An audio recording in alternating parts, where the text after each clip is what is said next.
হাত দিয়ে ঘাস টেনে পা দিয়ে জোরে জোরে আঘাত করে জাতীয় স্টেডিয়ামের মাঠ পরখ করে দেখছেন ব্রাজিলের প্রতিনিধি দল। ড্রেসিং রুম, প্রেস বক্স সহ সবকিছুই ঘুরে ঘুরে দেখেছেন তারা।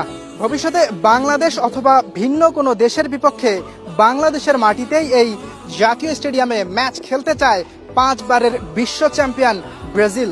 ভিনিসিয়াস, রাফিনিয়াদেরকে তো আর যে সে মাঠে খেলতে পাঠাতে পারে না সেলেসাওরা। তাই ব্রাজিল থেকে 5 সদস্যের প্রতিনিধি দলের আগমন হঠাৎ বাংলাদেশে। তারা জাতীয় স্টেডিয়ামে এসে জাতীয় স্টেডিয়ামের সকল কিছুই পুঙ্খানুপুঙ্খভাবে খুঁটিনাটি সব কিছুই দেখেছে এবং মাঠ দেখার পর ঘাসের অবস্থা, ড্রেসিং রুম সবকিছু দেখার পর তারা সন্তুষ্টি প্রকাশ করেছে এবং তারা বাফুফেকে আশ্বস্ত করেছে যে ভবিষ্যতে তারা বাংলাদেশে এসে ম্যাচ খেলতে চায়। সেটা হতে পারে বাংলাদেশের বিপক্ষে, হতে পারে অন্য কোনো দেশের বিপক্ষে।